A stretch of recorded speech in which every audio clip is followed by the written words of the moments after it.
ঋতুর মধ্যে বসন্ত যেমন চমকপ্রদ, আকর্ষণীয়, চিত্তাকর্ষক, সমস্ত সময়ের মধ্যে রমজান এবং শাবান হচ্ছে ইবাদতের বসন্তকাল। আফসোস যে আমরা আমাদের ইবাদতের সময়টুকু আমরা কিভাবে কাজে লাগাই। জীবনে আমাদের কত সময় বিনষ্ট হয়ে যাচ্ছে। জীবনের সবচেয়ে দামি কিমত সময়টাকে আমরা অপচয় করছি। একজন মানুষের জীবনের সবচাইতে মূল্যবান জিনিসের নাম হচ্ছে সময়, আর সবচাইতে বেশি আমরা অপচয় করি আমাদের এই জিন্দেগির সময়। অথচ সময় নির্ধারণ করা আছে, কার হায়াত কতটুকু। লিকুল্লি উম্মাতিন আজাল লা ইস্তাখিরুনা সাআতাও ওয়া লা ইস্তাকদিমুন। আল্লাহ পাক বলেন, তোমাকে যে হায়াত দেওয়া হয়েছে, তোমাকে তোমার দুনিয়ার জিন্দগিতে যে সময় দেওয়া হয়েছে এটা নির্ধারিত। তোমার জীবন শুরু হয়েছে, কখন শেষ হবে সব নির্ধারণ করা আছে। বান্দা, জিন্দগির সবচাইতে দামি সময়টাকে অপচয় করে বরবাদ করো না, নষ্ট করো না, বিনষ্ট করো না। রমজানের এক একটা সেকেন্ড একজন মানুষের জিন্দগিতে লক্ষ কোটি কোটি বছরের সমান। মুহাদ্দিসিনে কেরাম বলেন, তোমরা কি জানো যে তোমরা যে ফরজ নামাজে দাঁড়াও, ফরজ নামাজের এক সেকেন্ডের দাম কত? আমরা আমাদের জিন্দগির বিভিন্ন কাজে আমাদের সময়টা কাটাই, আর কিছু সময় যারা নামাজ পড়ে তারা তো ফরজ নামাজ পড়ে। যতটুকু আমরা ফরজ নামাজে থাকি, এই ফরজ নামাজের সময়টুকু আল্লাহর কাছে কত দাম। মুহাদ্দিসিনে কেরাম বলেন, ফরজ নামাজের এক সেকেন্ড যে ব্যক্তি অতিক্রম করে ফরজ নামাজের মধ্যে, সে যেন টানা 70 বছর অতিক্রম করার সমপরিমাণ সওয়াব দিয়ে দেওয়া হয়। সুবহানাল্লাহ। এটা হচ্ছে ফরজ নামাজের মধ্যে অতিক্রম করার এক সেকেন্ডের সময়। এক সেকেন্ডের সময় দাম 70 বছর।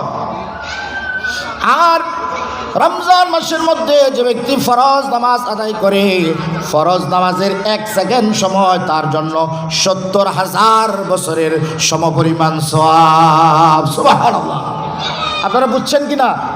মানুষ যখন বুঝে না তখন খুব কদরওয়ালা জিনিসকে বেকদর করে ছেড়ে দেয়। এত দামি জিনিস অতিক্রম করছে, টেরও পায় না কোনটা দামি কোনটা অদামি। এজন্য এই রমজান হচ্ছে ইবাদতের বসন্ত। রমজানের একটা নফলকে একটা ফরজের সমপরিমাণ, একটা ফরজকে 70টা ফরজের সমপরিমাণ, আর একটা ফরজের একটা সেকেন্ডকে আল্লাহ তাআলা 70,000 বছরের সমপরিমাণের সওয়াব দান করেন। সুবহানাল্লাহ। এই জন্য রমজানকে ইবাদতের বসন্তকাল বলা হয়। জিন্দিগির এই গঠনকে, জিন্দিগির এই সময়কে উত্তমভাবে কাজে লাগানোর জন্য আল্লাহ বলে দিয়েছেন। আল্লাহ পাক বলেন, শোনো, আমি তোমাদেরকে উত্তম রমজান মাস দিয়েছি, আর কাউরে দেই নাই। রমজান মাস আর কারো উপর ছিল না, রোজা ছিল, রমজান মাস আর কারো উপর ছিল না। যুগে যুগে আল্লাহ রাব্বুল আলামিন নবী দিয়েছেন, কিন্তু সরওয়ারে দু আলমের মতো নবী আল্লাহ তাআলা কাউকে দেন নাই, যে নবী শুধু তার জন্য নয়, পুরা দরদ আর মহব্বত আল্লাহ নবী তার উম্মতের জন্য রেখেছেন। সুবহানাল্লাহ। সমস্ত দরদ আর মহব্বত আল্লাহ রাসূল তার পরিবারের জন্য রাখেন নাই, তার জীবনের জন্য রাখেন নাই, তার জন্য রেখেছেন। কথা বলে না, বুঝেন না আপনারা কথা? তো জবান দিয়ে বলেন, উম্মতের জন্য। কার জন্য? উম্মতের জন্য। আবার বলেন, যদি আপনি না বুঝেন যে আপনার নবী আপনার জন্য কি করেছে, তো আপনি আপনার নবীকে কিভাবে মহব্বত করবেন, কেমনে তার জন্য আপনি নিজেকে তৈয়ার করবেন? আম্মা জান আয়েশা বলেন, আল্লাহ রাসূলের ইন্তেকালের আগ মুহূর্তে আল্লাহর হাবিব আমার বুকের উপরে ছিলেন। আম্মা জান আয়েশা বলেন, আল্লাহ রাসূলের ইন্তেকালের আগ মুহূর্তের সময় আল্লাহর হাবিবের দেহ মুবারক আমার বুকের উপর ছিল, আল্লাহ নবীর মাথা মুবারক আমার কাঁধের উপরে ছিল। কে বলতেছেন? আম্মা জান আয়েশা। আল্লাহর হাবিবের পিঠ আমার বুকের উপরে, আর আল্লাহর হাবিবের মাথা মুবারক আমার কাঁধের উপরে। হুজুর কখন বেহুশ হচ্ছেন, কখনো হুশ ফিরে আসছেন। ইত্তবসরে আল্লাহ নবী দরজার দিকে তাকালেন। আম্মা জান আয়েশা বলেন, হযরত জিবরাইল এসে আল্লাহর হাবিবকে সালাম দিলেন। আল্লাহ রাসূল সালামের জবাব দিলেন।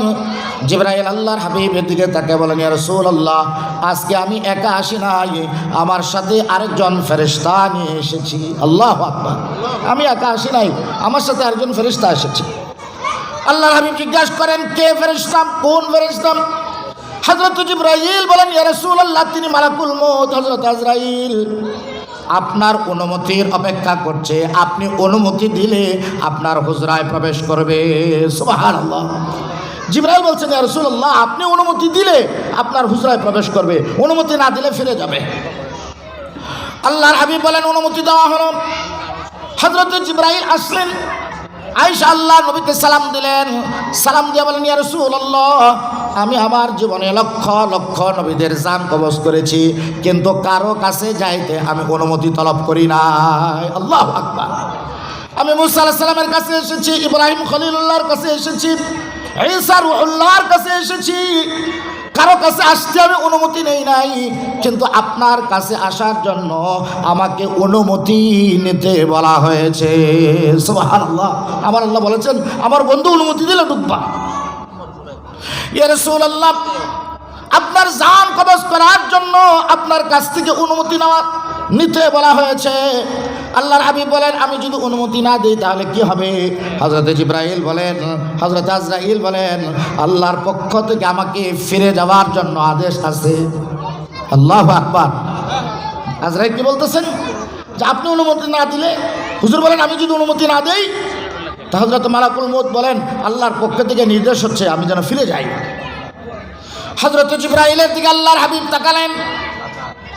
জিবরাইলকে হুজুর জিজ্ঞাসা করতেছেন, কথা নয়, মুখের ইশারায়, চোখের ইশারায় জিবরাইলকে জিজ্ঞাসা করতেছেন, জিবরাইল, আপনি তো আমার বন্ধু, কি করব? এভাবে মানুষ কিন্তু এই চোখের ইগলা দিয়েও কি করে, প্রশ্ন করে, কি খবর, কি খবর, কথা কয় না, করে না? আল্লাহর হাবিব তার চোখ দুটি দিয়ে ইশারা করলেন, জিবরাইল, আমি কি জবাব দেব? হযরত জিবরাইল বলেন, ইয়া রাসূলুল্লাহ, আরশে আজিমের মালিক আল্লাহ আপনার সাক্ষাতের অপেক্ষায় আছেন। সুবহানাল্লাহ। আপনার সাক্ষাতের অপেক্ষা আছেন। সময়ের মধ্যে হযরত আব্বাস কাছে ছিলেন, হুজুরের অত্যন্ত প্রিয়, হুজুরের চাচা। হযরত হাসান, হযরত হুসাইন কাছে ছিলেন, হযরত আলী কাছে ছিলেন, হযরত ফাতেমা কাছে ছিলেন। হযরত ফাতেমা কান্নাকাটি করছিলেন, আল্লাহর হাবিব কানে কানে কেন কি কথা বলে দিলেন, আর হযরত ফাতেমার কান্না বন্ধ হয়ে গেল। হযরত হাসান এসে আল্লাহর হাবিবের গলার দিকে একদিকে লাগলেন, হযরত হুসাইন এসে আল্লাহর নবীর সিনার সঙ্গে গলার দিকে আরেক দিকে লাগলেন, হযরত আলী এসে আল্লাহর হাবিবের গলার সাথে লাগলেন। হযরত হাসান আর হুসাইন যখন হুজুরের গলার মধ্যে লাগছেন, আল্লাহর হাবিব কাঁদতেছিলেন, হযরত হাসান আর হুসাইনও কাঁদতেছিলেন। এমন সময় মালাকুল মউত হাজির, হযরত জিবরাইলও হাজির। জিবরাইল বলেন, ইয়া রাসূলুল্লাহ, আরশে আজিমের মালিক আল্লাহ আপনার সাক্ষাতের অপেক্ষা করতেছেন। আল্লাহর হাবিবের সামনে হযরত আব্বাস উপস্থিত, হযরত আলী উপস্থিত, হযরত হাসান উপস্থিত, হযরত হুসাইন উপস্থিত, হযরত ফাতিমাতুজ জাহরা জান্নাতি মহিলাদের সর্দারিনী, আল্লাহর নবীর কলিজার টুকরা, নয়নের পুতুলে উপস্থিত। হুজুর কারো কথা কিছুই বলেন নাই, হাসানের কথা নয়, হুসাইনের কথা নয়, ফাতেমার কথা নয়, হযরত আলীর কথা নয়, আব্বাসের কথা নয়। আল্লাহর হাবিব বলেন, জিবরাইল, আমি আমার আল্লাহর কাছে জানতে চাই, আমি চলে যাওয়ার পরে আমার উম্মতের কি হবে? আল্লাহু আকবার। আল্লাহর হাবিবকে জানিয়ে দেওয়া হয়েছিল, দেখিয়ে দেওয়া হয়েছিল হযরত হুসাইনের সাথে উম্মতেরা কত নিষ্ঠুর আচরণ করবে, হযরত হাসানের সাথে উম্মত কত নিষ্ঠুর আচরণ করবে, আল্লাহর হাবিবকে জানিয়ে দেওয়া হয়েছিল। এজন্য হুজুর কাঁদতেছিলেন। কিন্তু যখন আল্লাহর কাছে জিজ্ঞাসা করলেন, তখন কিন্তু হাসানের কি হবে, হুসাইনের কি হবে, হুজুর এটা জানতে চান নাই। হুজুর জানার পরেও জিজ্ঞাসা করেন, বলেন, আমার উম্মতের কি হবে আমি জানতে চাই।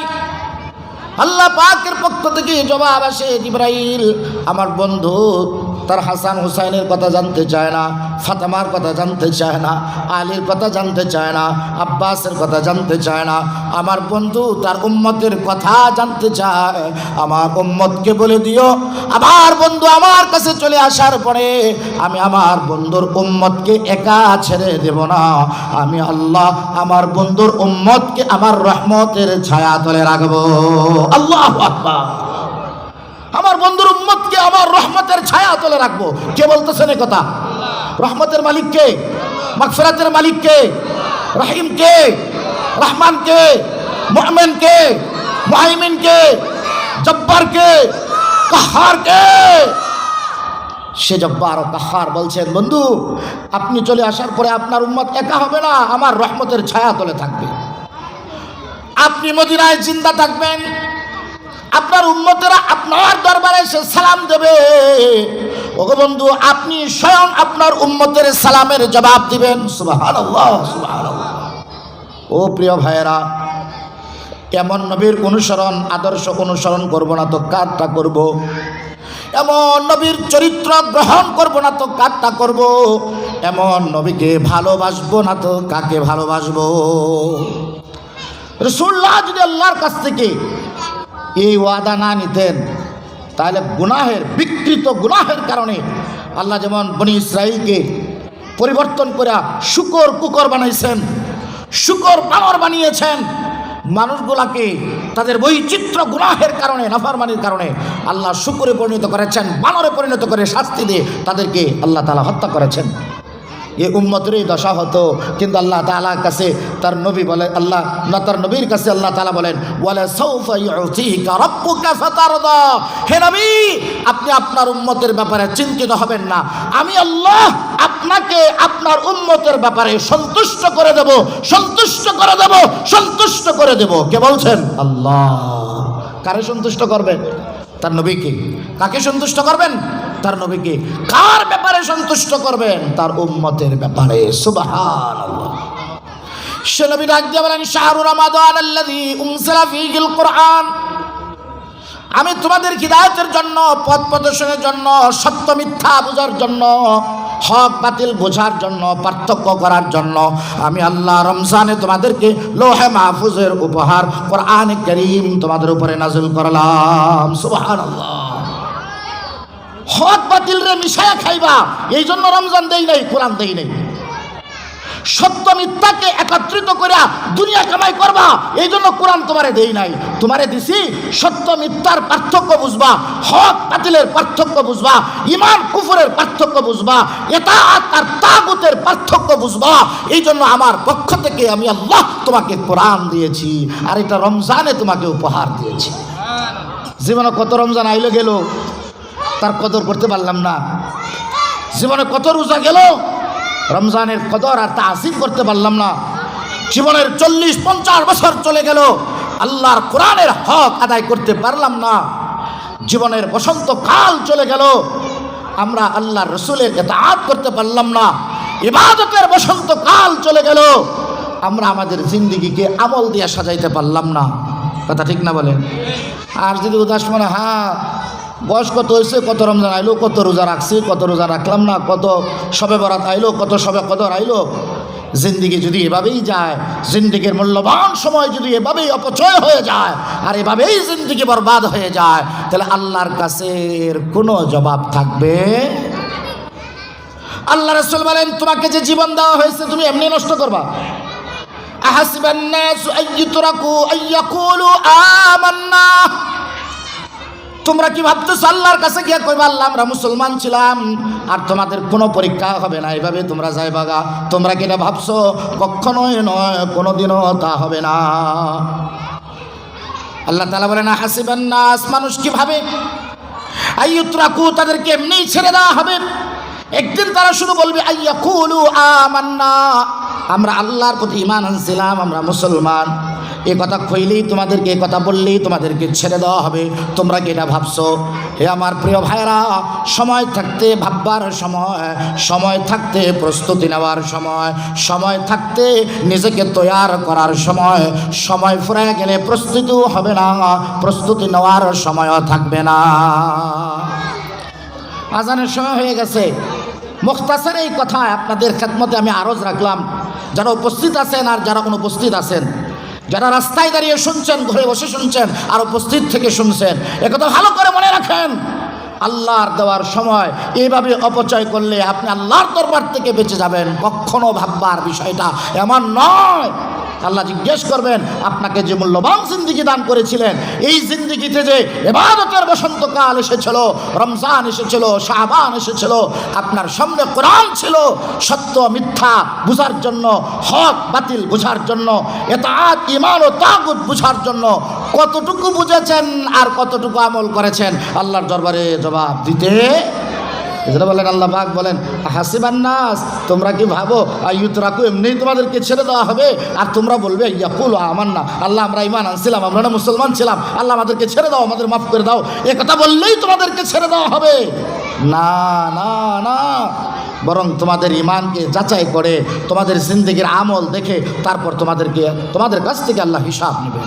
প্রিয় ভাইয়েরা, আসুন আল্লাহ আমাদেরকে সুস্থ রেখে জিন্দেগির এই মূল্যবান সময়ে, রমজানের মতো এক মহামূল্যবান উপহারের মাস, ইবাদতের এক বসন্তকাল আমাদের জিন্দেগিতে এসেছে, আমরা যেন কোরআনের, রমজানের, সিয়ামের, রোজার, তাকওয়া, পরহেজগারি এবং আমরা মুত্তাকি হইতে পারি এবং নিজেকে আল্লাহর দরবারে আল্লাহর বান্দা হিসাবে তৈয়ার করতে পারি। যারা নিজেকে আল্লাহর বান্দা, আল্লাহর গোলাম হিসেবে পরিচয় তুলে ধরতে পারে, আল্লাহর সব বিধান মানা তার জন্য পানির মতো সহজ, তার ফিতরত হয়ে যায়, তার জন্য এটা স্বভাব হয়ে যায়। আর নিজের আল্লাহর গোলাম বানাইতে পারে না, অহংকারী হয়ে চলে, নিজের মধ্যে আল্লাহর হুকুমের সামনে গোলাম হইতে পারে না, তার জন্য আল্লাহর হুকুম মানা ওই আকাশে আরোহণ করার মতো দুঃসাধ্য। জমিন থেকে সমস্ত মধ্য আকর্ষণের শক্তি বাড়ি দিয়ে গ্রহ নক্ষত্রের জগৎ ছেড়ে আসমানে অবতরণ করা যেমন দুনিয়ার মানুষের জন্য দুঃসাধ্য, আল্লাহর নাফরমানদের জন্য আল্লাহর হুকুম মানাও এরকম দুঃসাধ্য। আর যে ব্যক্তি বলে যে আমার কি আছে, আমি তো আমার আল্লাহর হুকুমের গোলাম, আর তার আল্লাহর রুবুবিয়তের সামনে তার গোলামের পরিচয় দিতে পারে, আল্লাহর হুকুম মানা তার জন্য একেবারেই সহজ হয়ে যায়, তার ফিতরত হয়ে যায়, তার স্বভাবজাত অভ্যাস হয়ে যায়। দেখবেন একজনে দিনের পর দিন নামাজ ছাড়তেছে, কোনো কিছুই খারাপ লাগে না, আর একজন নামাজি এক ওয়াক্ত নামাজ ছেড়ে দিছে, তার শরীরে একটা অশান্তির আগুন জ্বলে যায়। কথা ঠিক কিনা বলেন? প্রিয় ভাইয়েরা, আসুন রমজানকে কদর করে, মূল্যবান এই সময়কে কদর করে আমাদের জিন্দগিকে আমরা ইবাদত ও আমলের জিন্দগি বানাইতে পারি। আল্লাহ আমাদের তৌফিক দেন, আমিন। ওয়া আখির দাওয়ানা আলহামদুলিল্লাহি রাব্বিল আলামিন। আসসালামু আলাইকুম।